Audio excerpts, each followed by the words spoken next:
Ishi vizuri na wanadamu. Siku zote, kila mwalimu ana mwalimu wake. Karibu sana. Chapa. Hapa nikwambie kitu. Huruma mwanaume kumpa jeuri mwanamke. Wanaume mnapambana sana kisha familia zenu zikiishi vizuri. Lakini sisi hatujali tukitikisa kidogo tu huko nje tunatikisika. Naonea huruma sana. Kwanza nikupe mkono. Mkono huu ni wa pongezi na hongera. Hii inaonyesha jinsi gani umekuwa mkomavu wa akili na fikra.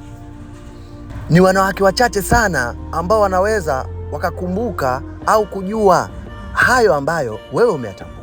Na right, ungejua kazi wanazofanya wanaume huko nje ili kuleta riziki ndani ya familia zao, basi hayo yote yasingeweza kutokea.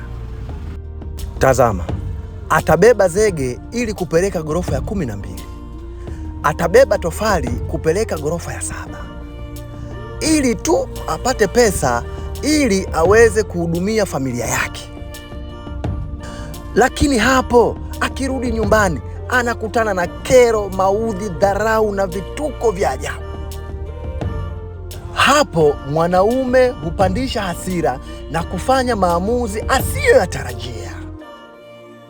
Dada yangu, nikwambie hivi, wanawake wengi na ndoa nyingi zimevunjika ikiwa bado wanapendana. Mungu akubariki.